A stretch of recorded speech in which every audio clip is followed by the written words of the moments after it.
I'm Wu Bailing, and I'm part of a unique animal performance in Dumai Island's capital. I control all kinds of animals with just a whistle, making them perform tricks that amaze the tourists. Even though the animals are impressive, it turns out that I'm the real star of the show because people are more interested in me, a handsome young man from Asia. After the show, I head to Chinatown, where I often go. There, an old friend, Mr. Fei, runs a Chinese restaurant. He praises my videos on TikTok that have become popular, but I'm not keen on showing my face because I'm trying to stay anonymous. I joke with him that I'm hiding because someone is trying to kill me. In the same street, there's a girl I take care of, Xiaomei. She's a bit rebellious, but she's talented at making flower wreaths, which she sells for a little money. Xiaomei has had a rough past, losing her thumb to loan sharks when she was very young. Despite everything, she's learned to fend for herself. Later, I go to the airport to pick up some guests for an old lady I work for. Unfortunately, I run into the very people I've been hiding from those loan sharks. A chase ensues, and I narrowly escape, thanks to a friendly squirrel that distracts them. I end up at the gate of a massive mansion on Swan Beach. The butler offers me a strange job, to take care of his dying master in exchange for enough money to pay off my debts. I almost agree, especially after seeing a beautiful painting inside the mansion. However, when I realize that the painting is by someone I know well, someone I have a complicated history with, I decide to refuse the offer. I just found out that someone dangerous, Shen Xuanma, has come to Dumai Island. This guy is like a virus. When he's around, people get drawn into his world and lose interest in things like love and family. I know this because I was once infected by him for 4 years, and it nearly destroyed me. After giving my first night to Shen Xuanma, I discovered that he was nothing but trouble. He ruined my reputation and got me tangled in a scandal, making me who I am today. Half of my current situation is his fault, and now he has the nerve to ask me to take care of him. I left his mansion quickly, not wanting to be involved with him again. As I walked away, memories from 10 years ago flooded my mind. Back then, I thought I had found my first love, but I was just another fling to him. That betrayal still haunts me. I ended up sitting in Mr. Fei's restaurant, biting my nails, lost in thought, until he reminded me that I didn't need to wait for Xiaomei. I had already brought her home. On my way back home, I noticed an accident had occurred, but I didn't stick around to see what happened. I'm always avoiding crowds and cameras because I'm hiding from loan sharks. I rushed home, but when I got there, Xiaomei was gone. I called Mrs. Max, the landlady, who said she had seen Xiaomei earlier, but now she was missing. Then, Mrs. Max handed me a package someone had left for me. When I opened it, I found Xiaomei's freshly severed right thumb inside. Panic set in as I searched everywhere for her: candy stores, street corners, the church, the school. She was nowhere to be found. Finally, I remembered the accident I passed earlier. Maybe it was related. But when I got there, the scene was already cleared. People only mentioned how tragic it was and how young the victim had been. I refused to believe it was Xiaomei. I had to keep searching. I ended up back at Shen Xuanma's mansion. Xiaomei has always been a stubborn and reckless kid. Even at 15, she can barely speak clearly, and learning English is beyond her. But she's my only companion over the past 10 years. I can't lose her. 10 years ago, after being sold to loan sharks by my father, I considered ending it all. But then I met Xiaomei, just a 5-year-old holding onto her severed thumb like a treasure. I decided to escape with her, and we ended up on Dumai Island, where life finally became peaceful, albeit a bit boring. But now, because of my carelessness, everything has fallen apart. I found myself kneeling in front of Shen Xuanma's mansion, hoping for some divine intervention. And then, the mansion door opened. The butler welcomed me in again, offering me a way out. I accepted, though I knew it meant stepping into deeper trouble. But I had no other choice. Before I could settle into this new situation, I needed to find Xiaomei. The butler assured me they would search the entire island for her, and I should rest. Soon, Shen Xuanma himself appeared, still as pale and charming as ever, though now confined to a wheelchair. Seeing him again after all these years, I couldn't help but think, "You're still captivating, but I really didn't want to see you today, Shen Xuanma." When Shen Xuanma saw Wu Bailing, he frowned. After a moment, As if his eyes had finally focused, he said, "Wu Bailing." Wu Bailing thought, "He didn't recognize me at first glance. That's all right. It would be stranger if he did. After all, I've always known Shen Xuanma to be heartless." He heard Shen Xuanma call for the butler, Yubo. Wu Bailing chuckled softly to himself, Yubo, a fitting name for the kind, white-haired old butler. At this moment, Wu Bailing found himself more at ease than anyone else on Ma Island, or perhaps even in the entire Du Islands. "Look, this is the deity I vowed my life to in exchange for salvation. They must be destined," he thought, because 10 years ago, this deity revealed their devilish side, luring him into a scandalous affair, tainting his name in the news, and rendering his broadcasting license in the People's Republic of China useless. Yes, he mused. It's easy to call them a devil now, but who can judge a higher being so lightly? Perhaps human belief that gods protect us has always been a delusion. Gods and devils have always been of the same kind, just as humans are driven by interests, and their relationship with us depends on what we can offer.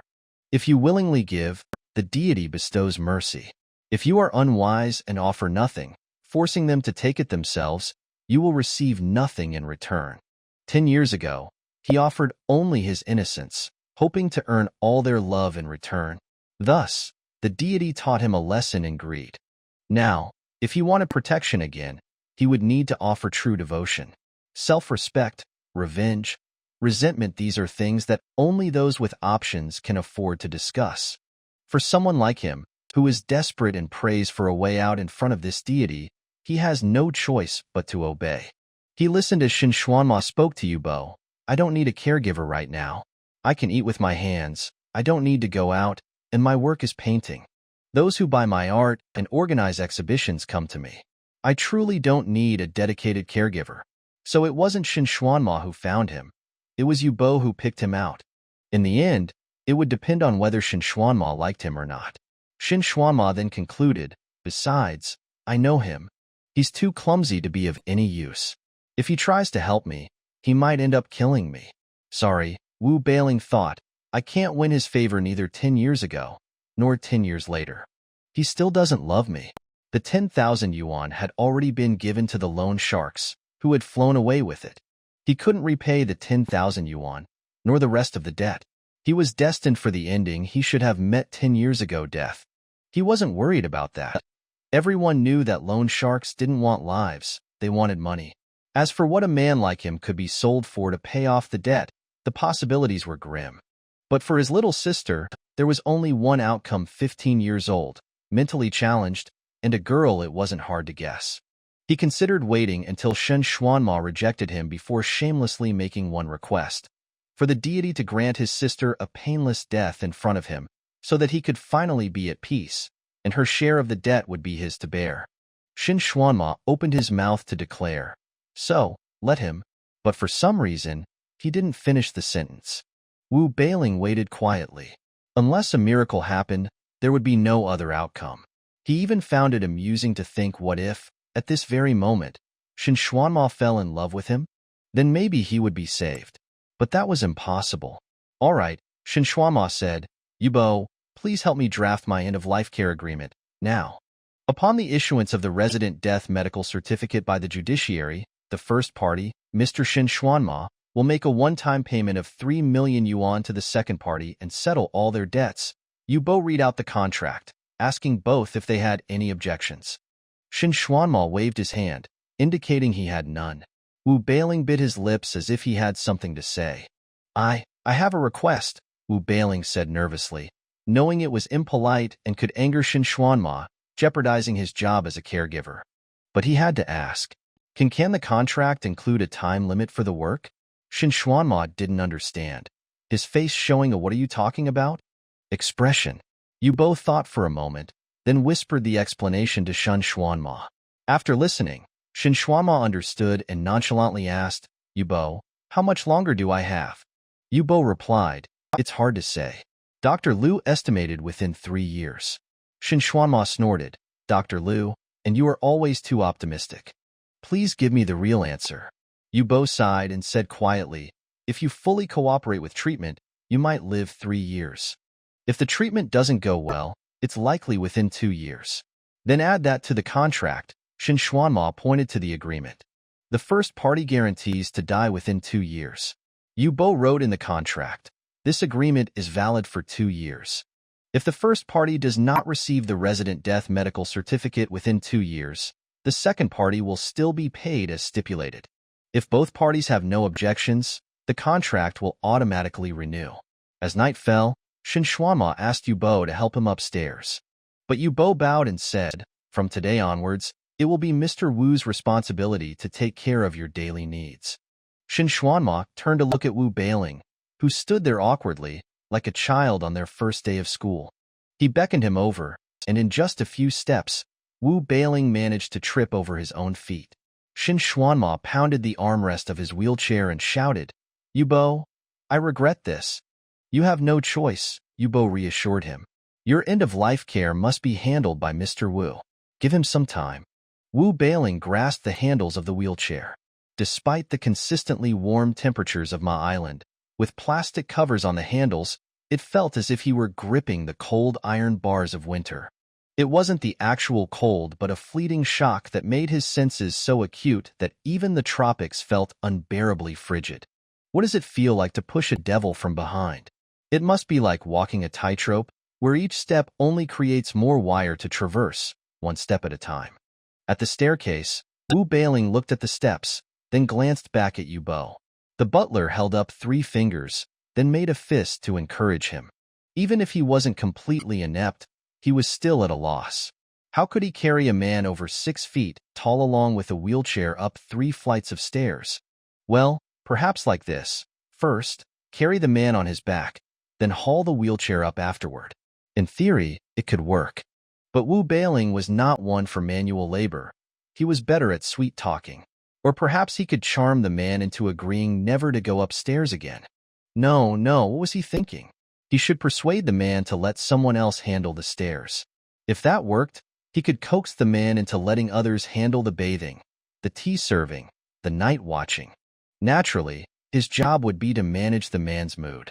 Until, of course, the man realized his plan and kicked him out, banishing him from Shan's house. No. What was he thinking? He needed the man's money.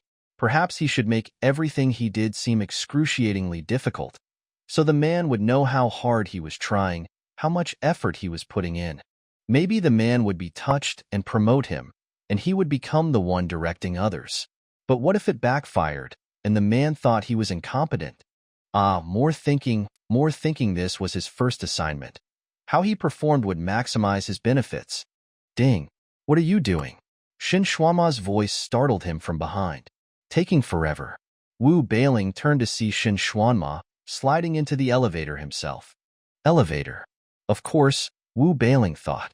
Why wouldn't a wealthy man with a 3-story house have an elevator? All he needed to do was step inside, press the button for the 3rd floor, and ding, the 3rd floor would arrive, and he would will Shin Xuanma out. The 3rd floor was laid out like a hotel, with rooms on either side. Wu Bailing remained silent, too afraid to speak, pushing the wheelchair until Shin Xuanma decided on a room. When they reached a door, Shin Xuanma said, "Stop." As Wu Bailing was about to open it, Shin Xuanma halted him. "Tonight, I want to be alone in the studio," Shin Xuanma said, still with his back to him. "In the past, Yu Bo would always wait outside while I painted. You, just grab a chair and wait at the door." Wu Bailing stepped back, lowered his head, and said, "All right." He didn't lift his head until he heard the door close. If someone comes out quickly after knowing someone is waiting outside, it means they like that person a lot. Half an hour to an hour means they like the person, but the other person likes them more. Staying inside for 3 hours means they're treating the person outside like a pet tied up while they handle their business. Longer than that means they're hoping the person outside will leave. Shin Xuanma stayed inside all night. Wu Bailing thought, he must have forgotten there's someone waiting outside. He understood now. Everything that happened after he met Shin Xuanma today, he understood it all. The brief silence when Shin Xuanma first saw him, his sudden reversal on needing a caregiver, the long pause before telling him to use the elevator, and then leaving him outside all night. Shin Xuanma was teaching him a lesson. Shin Xuanma and I, we are in the relationship of the arranger and the arranged. Rich people excel at this, don't they? Playing with the emotions of those beneath them, molding them into dependence.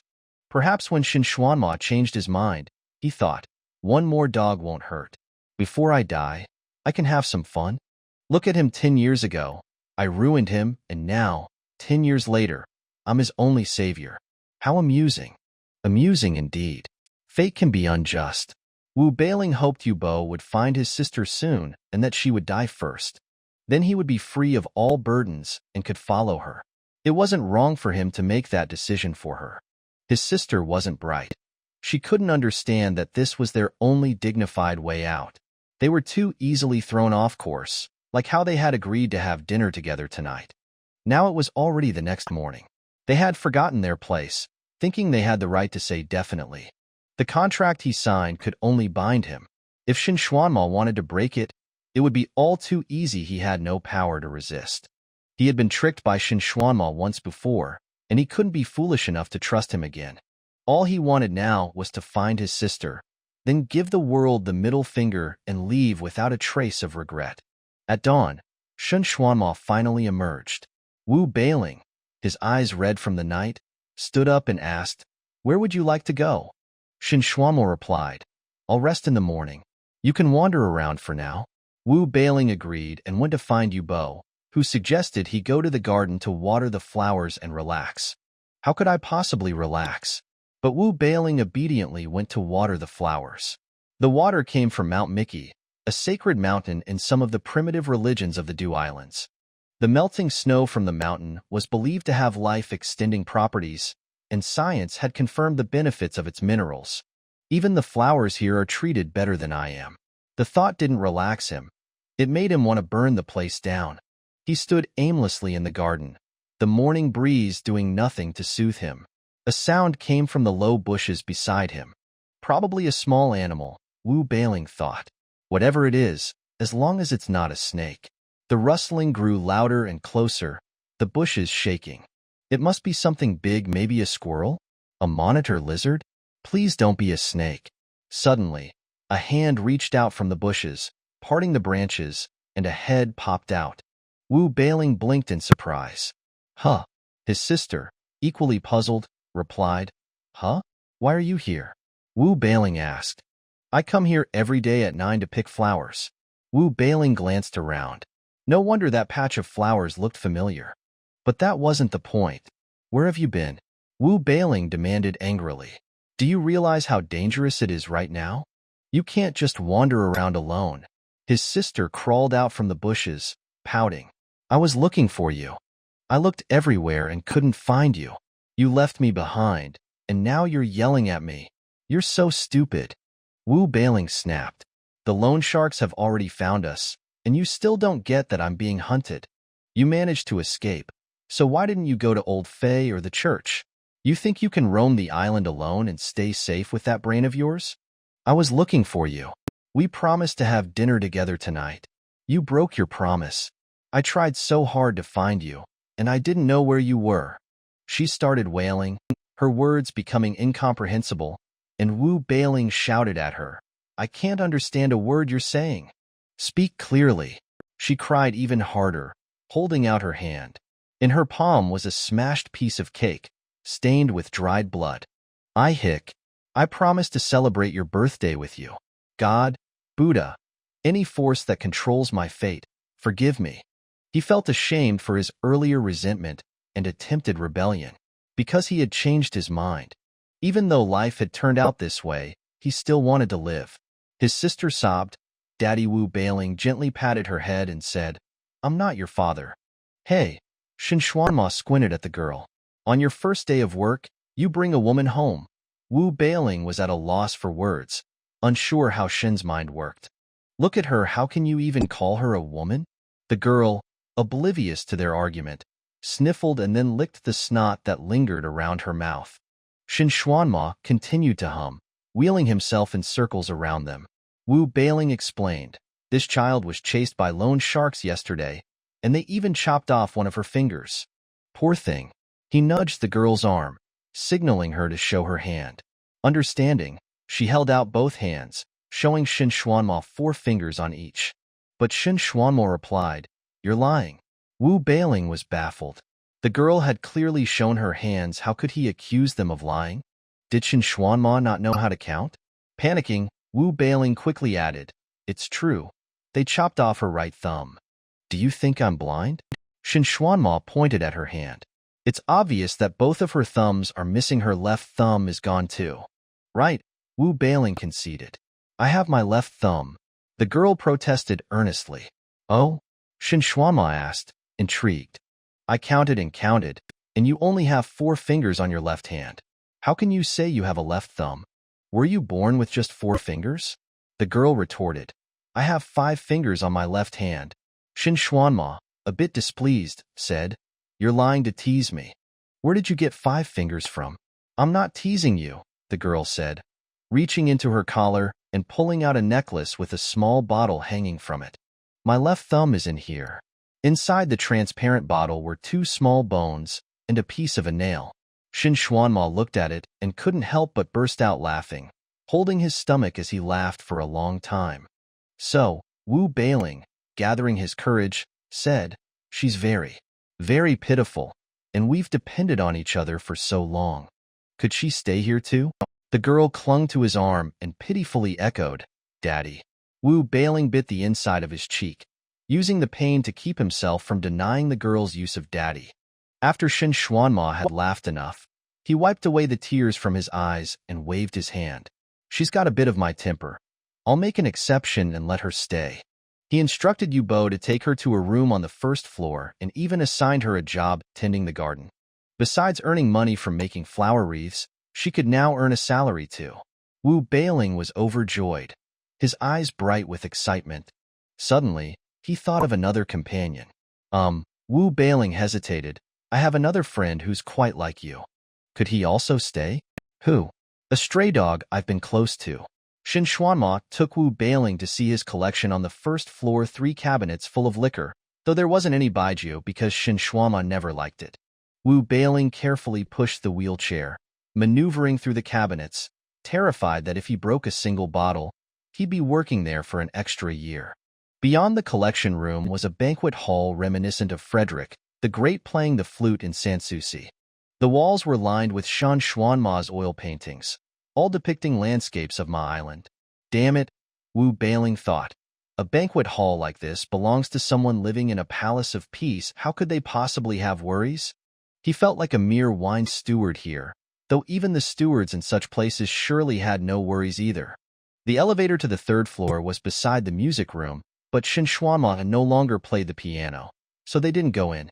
Wu Bailing sneaked a glance inside, feeling for the first time in his 32 years that he might like to learn to play. In the elevator, Shin Xuanma told Wu Bailing that the 2nd floor was off-limits to everyone except him. Wu Bailing nodded, thinking, "Forget not being able to go to the 2nd floor. As long as I can stay in one of these rooms, all my troubles would vanish." The 3rd room on the 3rd floor was Shan Xuanma's bedroom. Shin lifted his chin, motioning to the room next to his. "You can have this one," he said. Wu Bailing's heart nearly skipped a beat, and he almost knelt before Shin Xuanma out of gratitude. Shin Xuanma's bedroom was starkly different from the rest of the house, reflecting his unique personality and tastes. There were 2 beds in the room, one large one against the main wall and a smaller one across from it. Wu Bailing thought, that must be for his lovers. The walls were adorned with his own paintings, 3 canvases depicting the ritual trilogy of the Du Island natives: dancing, self-disembowelment, and the burning of entrails. Shin Xuanma explained that such rituals had been lost to time, and it was a sociologist who had told him about it. According to the sociologist, after burning their entrails, the believers could continue to live normally. Scholars theorized that they were burning less vital organs like the appendix or one of the kidneys. But Shin Xuanma believed that the fact they could complete the entire ritual without dying from blood loss demonstrated their extraordinary vitality, something that people in civilized societies could neither comprehend nor experience. To Shin Xuanma, bloodshed, violence, and self-mutilation had meanings entirely opposed to the values developed within society and those based on the sanctity of life. Shin Xuanma felt that hanging such paintings close to him reminded him to appreciate the beauty in things different from himself. Wu Bailing commented that people in civilized societies also had a ritual trilogy, only it was more civilized and dull. Playing the fool, self-doubt, and the burning of one's soul. Shen Xuanma replied that Wu Bailing had a keen eye for seeing ugliness. Wu Bailing retorted that those who feast shouldn't expect those who scavenge to remain pure. Shen Xuanma's room also housed some of his collection's lighter liquor, perfumes, and a cabinet of records. Oasis, The Velvet Underground, Queen, The Rolling Stones, The Cranberries all signed. The unsigned records were by Akina Nakamori, whom Shen Xuanma said he would love to meet one day. Wu Bailing flipped through the records until he found one by The Weeknd, with to Mr. Shen Xuanma written in Chinese on it. Shen Xuanma mentioned that he didn't usually listen to newer artists, but since The Weeknd had sent it to him, he gave it a try and thought it was pretty good. So, what do you think of my house? Shen Xuanma asked. Wu Bailing, still flipping through albums, eyes gleaming, replied, "It's incredible, isn't it?" Shen Xuanma said, "That's why your stray dog wouldn't fit in. It can't stay here. So all this time, you've just been telling me no dog?" Shen Xuanma suddenly flared up. "And why on earth did you think of bringing a stray dog into my house? You let me and my sister stay. How are we different from a stray dog?" Wu Bailing pointed at himself. "A 15-year-old girl who can't even speak proper Mandarin, and me a 32-year-old man with a 15-year-old daughter. She's not even your biological daughter." Shen Xuanma said incredulously. "You're smart and handsome. How could you have such a clumsy, rough daughter? Besides, if you'd really had a child at 17, how could I not have noticed 14 years ago? We saw each other every day back then. I'd bet your first romantic experience was with me." Wu Bailing, self-deprecating, said, "If you know me so well, then you should know how crude and unsophisticated I am, completely out of place in your refined home." "Don't talk nonsense," Shen Xuanma snapped. "I painted you for 4 years, from when you were 18 until you were 22. You should know how much I love your face and body." Wu Bailing blushed deeply, stammering, You. Just as he was about to continue arguing, a knock on the door interrupted them. The butler entered. "Xuanma, Dr. Lu is here." In the medical room, after the routine checkup, Dr. Lu began his usual assessment of Shen Xuanma's cognitive impairment by asking him to draw the same object as before for comparison. But today, Shen Xuanma hesitated with the pencil, unable to begin. Dr. Lu was concerned, fearing Shen Xuanma's cognitive impairment had worsened and that he couldn't remember the object's appearance. "What's wrong?" Dr. Lu asked. "Do you need time to think?" Shen Xuanma coughed and then suddenly raised his voice. "I've decided that from today, I'll start drawing apples." "No," Dr. Lu refused. "Apples are too simple. And since you see them almost every day, it would be hard to gauge changes in your cognitive impairment accurately." Shen Xuanma seized on this, saying excitedly, "Then I can't draw what I used to draw either, because now I see it every day too." Dr. Lu was surprised but didn't press further. Wu Bailing, sitting in the corner of the medical room, waited until the examination was nearly over. While Yubo and Shen Xuanma were discussing the results, Wu Bailing quietly approached Dr. Lu. "Doctor," he whispered. Dr. Lu turned to see Wu Bailing's face close to his own, startling him. He stroked his chin and muttered, "My goodness, you're exactly my type. But you look familiar somehow." As his gaze traveled down to Wu Bailing's chest, his eyes were drawn to the smooth lines of his collarbone, which led to a small black mole nestled in the hollow of his chest like a switch that made him curious about what would happen if he touched it. A mole between the collarbones? Dr. Lu finally remembered. "You're the person Mr. Shen always loves to paint, aren't you?" Dr. Lu chuckled, finding it amusing. "He used to only paint your body, never your face, and now he only paints your face, never your body. So it's only now that I realize that body and this face belong to the same person." He sighed with a hint of regret. "Such a pity," Dr. Lu said. "I've just fallen in love at first sight, only to find out you belong to Mr. Shen." Wu Bailing was caught off guard by the remark, nearly forgetting what he had intended to ask. But he quickly remembered, saying, "Doctor, I wanted to ask what exactly is Shen Xuanma suffering from?" "No prying into my condition." Shen Xuanma's voice rang out from the other side. Clause 4 of the contract. Wu Beiling pouted in dissatisfaction, but then changed his approach. But knowing how long you're likely to live, that's my right, isn't it? Go ahead and ask, Shen Xuanma threw back casually. So Wu Beiling asked Dr. Liu, who confirmed that Shen Xuanma's condition was difficult to predict, though based on the current data and Shen's physical state, he estimated a lifespan of 1 to 3 years. Having confirmed that Shen Xuanma indeed had a terminal illness and didn't have long to live, Wu Beiling still felt uneasy. His hands trembled as he grabbed Dr. Liu's arm, almost begging, "Doctor, you're not just an actor Shen Xuanma hired, right?" Dr. Liu burst into hearty laughter. After he finished, he told Wu Beiling, "Even if I showed you my medical license, you'd still have doubts, wouldn't you? If you're really concerned, why not ask him directly?" After Dr. Liu left, Wu Beiling was pushing Shen Xuanma back to his room, lost in thought to the point where he nearly let Shen crash into the wall. Shen Xuanma gripped the armrests tightly, avoiding a fall. He turned to see Wu Beiling looking dazed and called out, "Hey, what's on your mind?" Wu Beiling snapped out of it and quickly corrected the wheelchair's path. He tried to reassure himself, thinking, "At least I have a place to stay, the debt's partially paid, and I have a stable income. It's not all bad." Then, Shen Xuanma suddenly remembered something. "Oh, by the way, you Bo told me that your salary was advanced to pay off the 10,000, so you won't have any income this year. Luckily, your sister has a job tending the garden, so at least you'll have some money. After all, you can't leave the estate while you're working as my caregiver, so you won't be able to do any other work." Wu Beiling stopped in his tracks. Shen Xuanma spun the wheelchair to face him. "What's wrong now?" Sorry, Wu Beiling stammered, sweat forming on his brow. "I'm just worried about my sister. Can I roam the estate freely this afternoon?" "Sure," Shen Xuanma replied. "But I bathe at 8 in the evening, so you need to be back to help me then. I sleep at 11, and you'll need to sleep at the same time, in the same room as me." Wu Beiling's response was mechanical.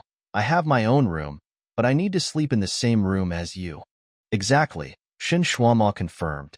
"You saw earlier that my room has 2 beds, the smaller one is for you." Wu Beiling stood there, stunned for a long while. Shen Xuanma, guessing what he was thinking, felt secretly pleased. Feigning pity, he said, "It must be hard for you to adjust so quickly. All right, I'll give you one request, as long as it doesn't violate the contract." Wu Beiling remained dazed, but after a moment of thought, he made his request to Shen Xuanma. "Let my dog stay here." A day in the life of Wu Beiling as an end-of-life caregiver. At 7:30 a.m., Wu Beiling was abruptly awakened by a pillow thrown at him by Shen Xuanma. Begrudgingly, he helped the irate Shen out of bed and into his wheelchair, handed him a damp towel and a toothbrush with toothpaste already squeezed on it, and waited as Shen went through his morning routine.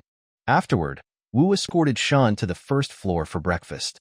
Once breakfast was over, it was back to the 3rd floor, where Shen would spend his morning in the studio.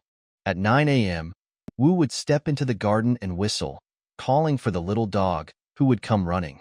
After feeding the dog, he'd move to the window and whistle again, calling for his sister, who would also come rushing to him.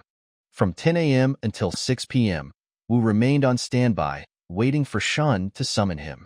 If Shen didn't call for him, Wu spent his time wandering the house, though he was forbidden from leaving the estate. At 6 p.m., Wu retrieved Shen from the studio and escorted him to the medical room for his checkup with Dr.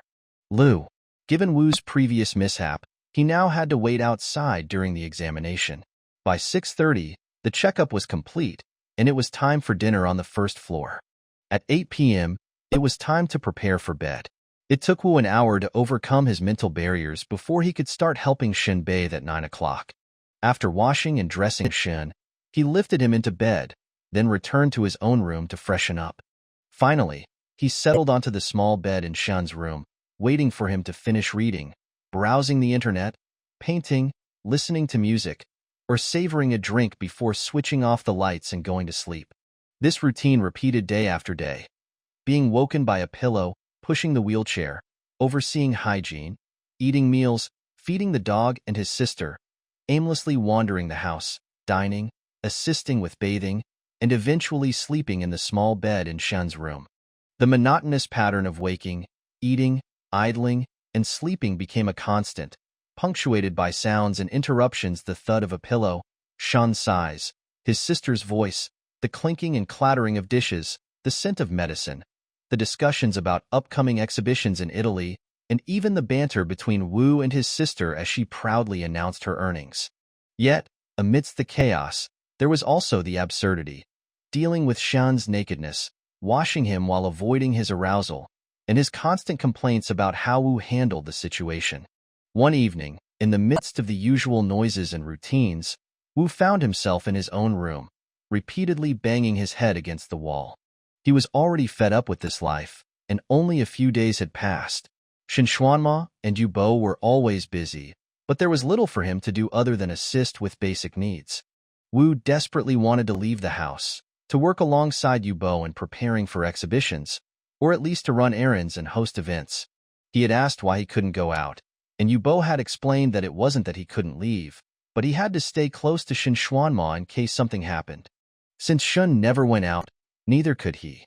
When he questioned Shen about why he didn't go out, Shen replied that he couldn't let others see him in a wheelchair. He hadn't made his illness public, let alone the fact that it confined him to a wheelchair. Wu argued, "Then you've lived on my island all this time without seeing Mount Mickey, the Plaza of Ceremonies, Meidong Market, Lanka Park, the Sun God statue, Duma Theater, the National Museum, or the Botanical Gardens." Shen Xuanmo replied, "I live on Swan Beach, the most famous spot on my island.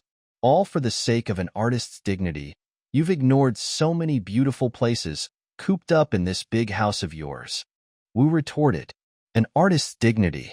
Shen Xuanma exclaimed, "I am the most outstanding young artist of our time, the hope of 21st century art, the youngest professor at the Academy of Arts, the last spark of human creativity, and the purest stream of postmodernism. Do you know what would happen if news of my illness got out? How many people would lose hope and become nihilistic?" Wu sarcastically replied, "Back when you participated in that scandalous party, your fans didn't mind. They won't care about this either. They just don't care about so-called scandalous parties," Shen said coldly. "Then their nihilism won't matter either," Wu shot back. Shen Xuanma concluded, "I just want to die more like an artist." Wu responded with resignation, "I don't understand what you artists think." Shen Xuanma sighed, "Just as I don't understand what you're thinking." Sometimes, out of sheer boredom, Wu would deliberately push Shen's wheelchair near sharp corners, allowing Shen's knees to bump into them, just to see if Shen was truly paralyzed. At night, when Shen noticed the mysterious bruises on his legs during his bath, he would wonder aloud where they had come from. Wu would chuckle, saying he often had mysterious bruises too, though his amusement faded when he realized Shen really was paralyzed. What kind of illness could paralyze someone? Wu pondered. Cancer, a stroke, nerve disorders, heart disease, arthritis, or some kind of infection. There were many possibilities, both deadly and non-lethal. He had proven that Shen was paralyzed, but he hadn't yet confirmed that Shen had a terminal illness and would die within 2 years. Time passed unnoticed at the Shen estate, and both Wu's sister and the dog had adapted to their new life. The flesh around his sister's right thumb had rotted away completely, leaving only 2 small bones. She wanted to preserve it in a bottle, just like her left thumb, and asked Wu to find her an identical one. Wu sketched a drawing of the bottle and asked Yu Bo to buy one while he was out. Yu Bo quickly found the exact same bottle and even remarked that Wu had a talent for drawing. In fact, Wu had learned sketching from none other than the most outstanding young artist of the time. The artist had once told him that he was more serious about teaching Wu than any of his students. 18-year-old Wu Bailing had been so moved that he had given the artist the most valuable thing he had, his heart. But 32-year-old Wu Bailing could only feel disappointment. How foolish he had been to fall in love, just because someone offered him some free lessons and happened to be good-looking. He had remained devoted for 4 years. Back then, when the artist wanted to paint his nude body, Wu had been so shy yet willing. Now, the only thing that would make him strip naked again would be 3 million yuan, not a cent less. Lazily reclining on a bench in the garden, Wu heard his sister announce, "I'm going to start preserving my right thumb now." Half-heartedly, he responded, "Sure." But after a long time without hearing her usual cry of "all done," Wu finally looked over to see what she was doing. To his surprise, she was crying angrily. Wu Bailing jumped up and asked, "What's wrong?" His sister suddenly dropped to her knees, searching the grass. "My right thumb. It's gone." Her right thumb had been gone for a long time. But no, she meant the bones were gone. Wu frantically joined her in searching, but they couldn't find it anywhere, not in the garden, not in her room. Just when they were at their wits' end, Wu heard barking. The little dog, no, not Little White, Elizabeth, was playing with a small bone. Elizabeth had the bone in her mouth, and when Wu tried to coax it out, she thought he was playing with her, becoming even more excited and biting down on the bone, leaving teeth marks on it. No, Wu despaired as he stared at the saliva-soaked, tooth-marked bone on the ground. What should he do now? Perhaps he needed to gently tell his sister that she no longer had a right thumb. Wu whispered a quick prayer over the bone, then buried it. He tearfully prevented Elizabeth from digging it up. "Good girl," Wu said, "that bone belongs to your sister. You can't eat it." The dog seemed to understand, looking up at Wu with wide eyes. As man and dog worried over the sister, she suddenly emerged from the bushes, exclaiming, "I found it. I was afraid the dog would play with my bone, so I kept it in my mouth the whole time." She stuck out her tongue, revealing 2 tiny bones resting on it. She brushed the leaves off her clothes, walked over, and, seeing that the bone in the dog's mouth was gone, sighed, "You've already eaten your chicken bones so quickly? There's no more today. I ate all the rest." Wu Bailing wanted to ask if she was sure those were her right thumb bones, but then thought better of it. After she had finished preserving the bones, his sister felt a sense of closure. With nothing else to do, she threw herself into her work, grabbing a bunch of flowers and starting to weave flower wreaths. Relieved, Wu felt a wave of fatigue and dozed off on the bench. When he woke up, he wasn't too sure how much time had passed. He rubbed his eyes and called out, "Sister," only to find her sitting quietly on the grass. He smiled as he approached her, asking how many wreaths she had made. But when he looked, he saw that she hadn't made a single one. "Daddy, brother, Bailing Ji," she corrected herself after catching Wu's warning glance, then continued, "I can't make wreaths anymore because both my thumbs are gone." She sighed. "The 10 wreaths I made for Grandma Rose will be the last I ever make. She'll use them for her hymn sessions." "Bailing Ji, can you take me to see her?" Wu felt a pang of sadness, but it was soon replaced by determination. He made up his mind he had to take his sister out.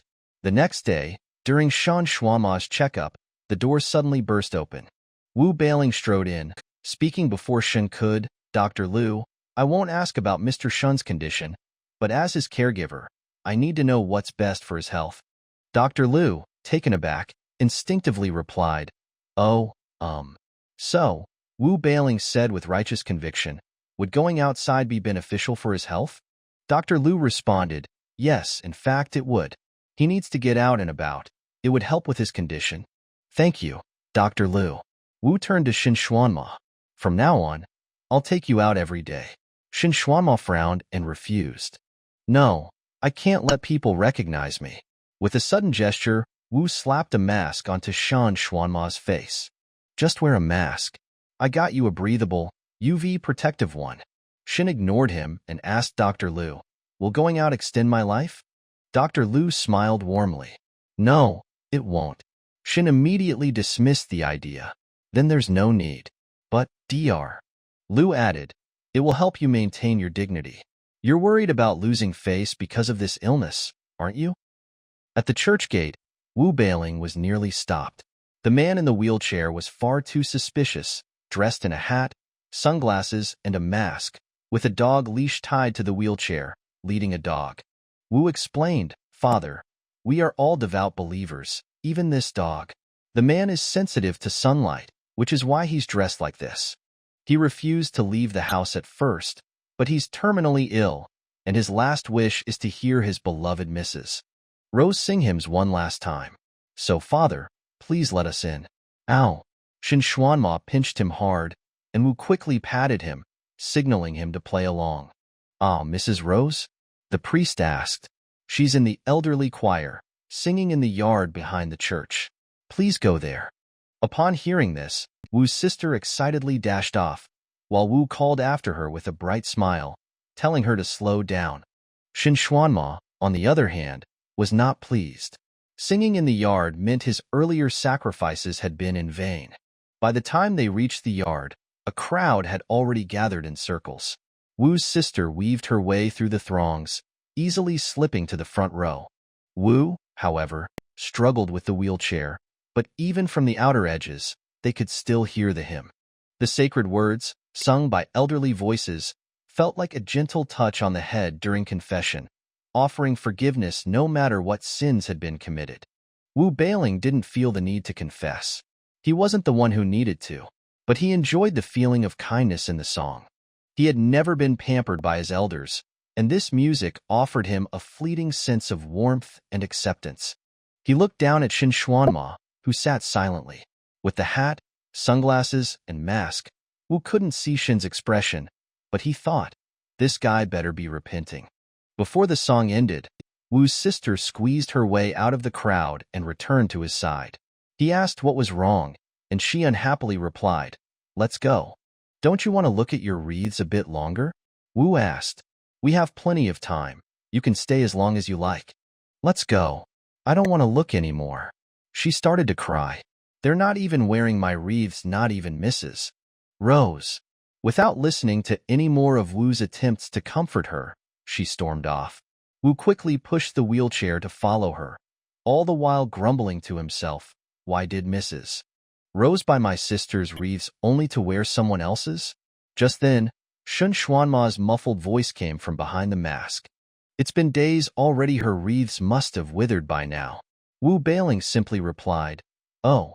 After leaving the church, Wu Bailing decided to take Shen Xuanma to Old Fei's Chinese restaurant to introduce this high-class bumpkin to Coconut Chicken.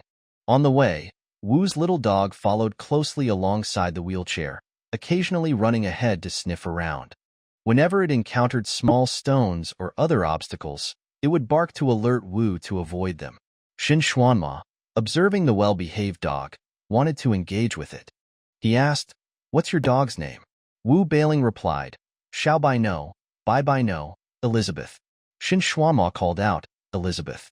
The dog glanced at him but didn't respond. Shen Xuanma was puzzled. Both Wu Bailing and Yu Bo had no trouble getting the dog's attention, so why didn't it like him? Wu Bailing explained, "You're calling it wrong. It's Xiao Bai No, Bai Bai No, Elizabeth." "Which one is it, exactly?" Shen Xuanma muttered, then caught on. "Xiao Bai No, Bai Bai No, Elizabeth." In an instant, the dog leaped onto Shen Xuanma's paralyzed leg, wagging its tail as it tried to find a comfortable position to lie down. Shen Xuanma couldn't hold back any longer and asked, "How did you come up with such a name?" "Because it's too smart," Wu Bailing explained. When he told the dog it was time to name it, the dog had sat down obediently and listened carefully. After considering it, Wu noticed the dog was completely white and said, "All right, your name will be Xiao Bai No, Bai Bai No, Elizabeth." He originally intended to call it Elizabeth, but the dog seemed to understand the entire phrase as its name. Over time, the dog even started using its name to judge people's intelligence. Those who could say the full name were considered smart, while those who only called it Elizabeth were seen as less intelligent. The dog would then cuddle up to those people to comfort them. Shen Xuanma looked down at the fluffy white creature on his lap and gently petted its head. When they arrived at Old Fei's Chinese restaurant, Old Fei, who was busy bustling about, immediately spotted Wu Bailing's striking face. He raised his hand high and called out, "Teacher Wu, over here." Old Fei's cheerful demeanor quickly faded when he noticed the man in the wheelchair. Without a word, he gestured for them to follow him to a private room, guiding them quietly through the noisy, bustling restaurant. "Teacher Wu." Old Fei finally relaxed once they were inside the room. He enthusiastically opened his arms, hoping for a homey hug, only to be blocked by Shen Xuanma's wheelchair. He then leaned in for a half hug, but Wu Bailing raised the menu to block his face. "Coconut chicken," Wu Bailing said. Old Fei stared at the menu, which now filled his entire field of vision with the words coconut chicken, and muttered, "Ah, okay." Shen Xuanma interrupted, "Move this man's crotch out of my sight." Only then did Old Fei realize why he had brought Wu Bailing to a private room. He quickly jumped back, pointing at the man in the hat, sunglasses, and mask, and asked, "Who's he?" Wu Bailing replied, "A very mysterious person. I can't tell you." Shen Xuanma was pleased with this answer, gently stroking Xiaobai no, Bai no, Elizabeth. But for Old Fei, this response raised alarm bells. He whispered in Wu Bailing's ear, "Have you lost your mind, dealing with drug dealers or human traffickers?" Wu Bailing, mimicking his tone, whispered back, "This guy is just a rich fool. He's covering his face because he looks like a complete idiot." Old Fei, taking Wu's words at face value, stroked his chin and nodded. When he looked at Shen Xuanma again, there was a hint of pity in his eyes. Teacher Wu ordered coconut chicken. "What about you? What would you like?"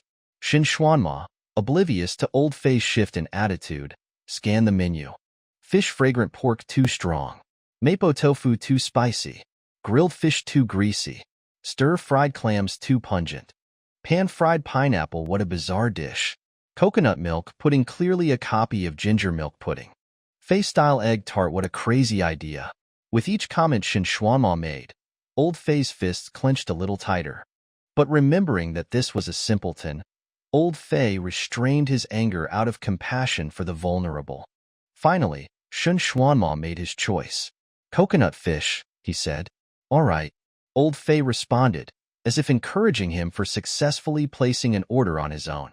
Soon, the steaming dishes of coconut chicken and coconut fish were brought to the table. Compared to Shen Xuanma's usual meals, these dishes seemed to carry a bit more human warmth. The kitchen at Old Fei's wasn't as large as the one at Shen's estate. A few chefs worked together in a small space, cooking multiple dishes simultaneously. The finished dishes were carried by Old Fei, passing through a crowd of diverse patrons before reaching the table. Though these two dishes had a short lifespan of less than an hour, they had already seen so many people. "Well?" Wu Bailing tilted his head and asked Shen Xuanma.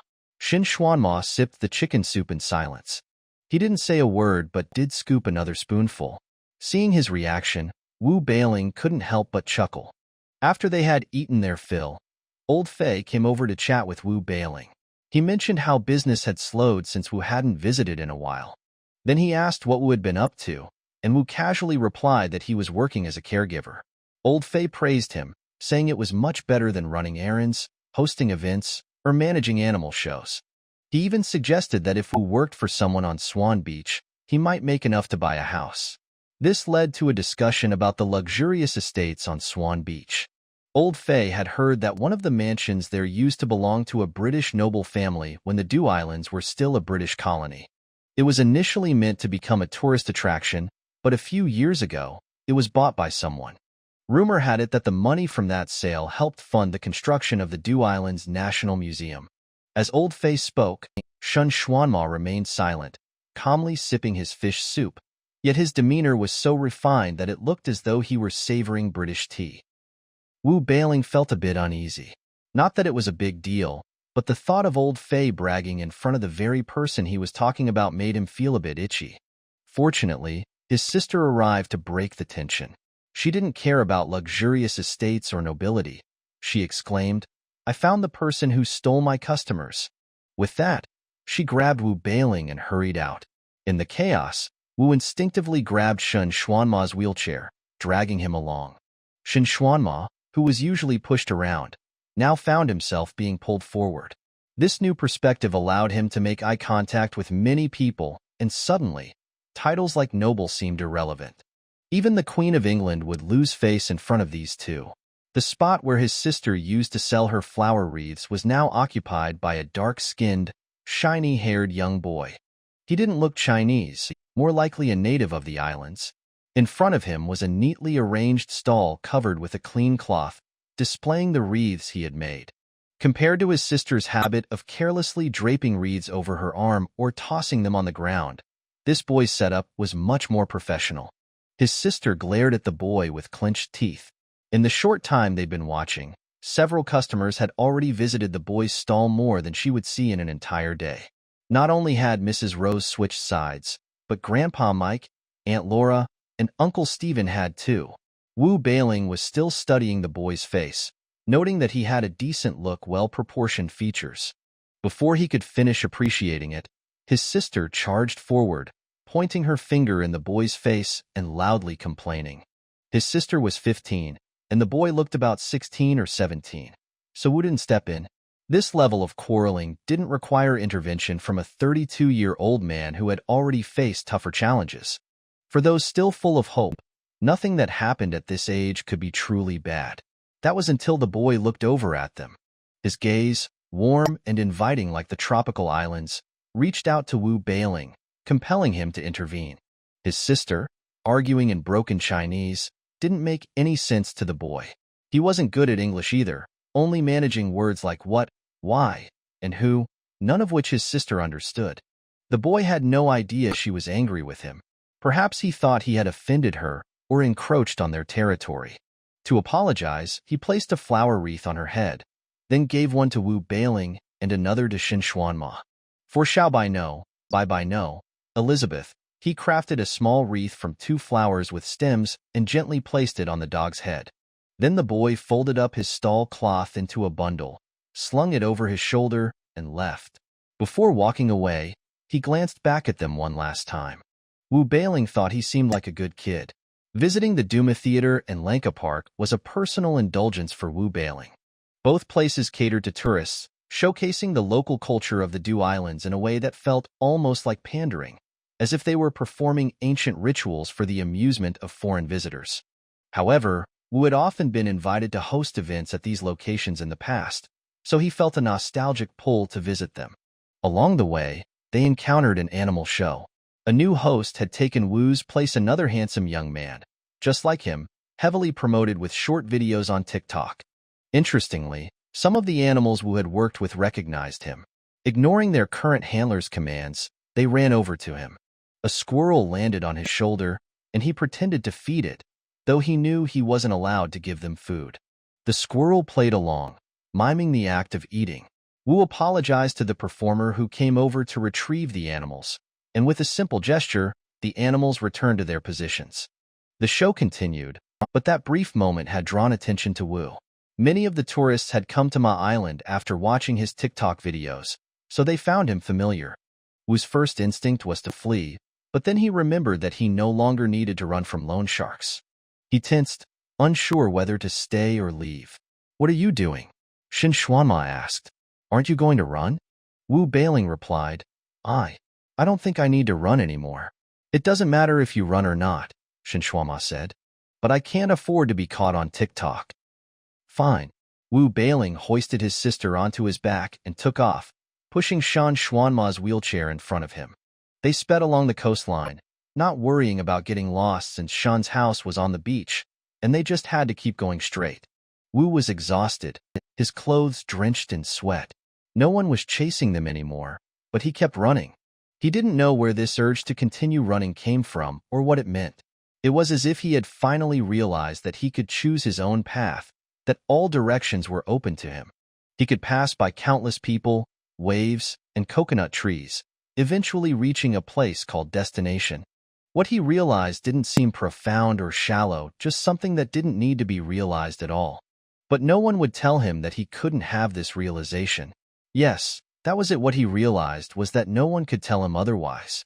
By the time they returned to the Shin estate, Wu Bailing was completely spent. His wet hair clung to his scalp, and sweat streaked down his face, making him look utterly disheveled. Xin Xuanma commented that in this state, Wu didn't quite match the vibe of the house and asked him to take a shower immediately. As they argued over whether to take Shun back to the 3rd floor first or for Wu to shower first, Yubo emerged, supporting a young woman. The woman had golden brown hair and stared directly at them with piercing green eyes. There was no need to guess what kind of relationship she had with Xin Xuanma.